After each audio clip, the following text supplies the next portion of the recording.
Welcome back to the show, everyone. I am proud to say that I was not born in Canada. Why?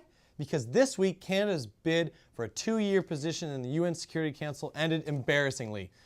Extra embarrassingly. For the first time in 50 years, Canada failed to attain the coveted seat and withdrew from the race after it became clear that victory was impossible. Personally, I think the entire event is like the loss of an elementary school popularity contest.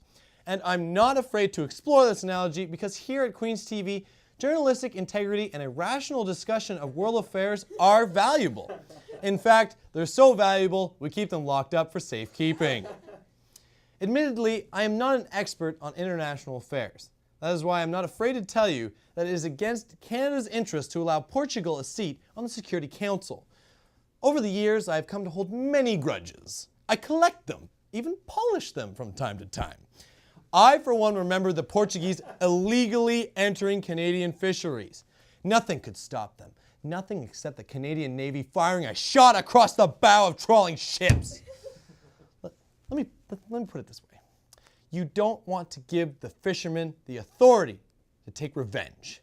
The worst part about this whole thing is that Canada pulled out of the race. When government officials, when will you learn that you never pull out without protection? Protection in the form of a fallback position on an international council of equal prestige. There's a reason the U.S. always beats us to these kinds of appointments, and it's because in the U.S., you don't admit defeat until someone forcibly ejects you from the game.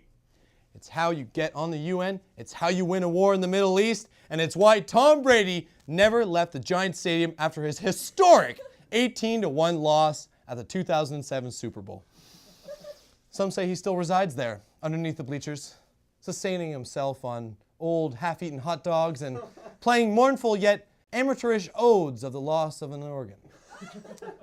Then again, do we really need to be worried about security? If any terrorists want to invade our homeland, I know of a $400,000 mounted police force that'll knock them out if they so much as loiter on the sidewalk. We now turn to our tricolor stars, the Gales, and replays of the week that was. Check it out.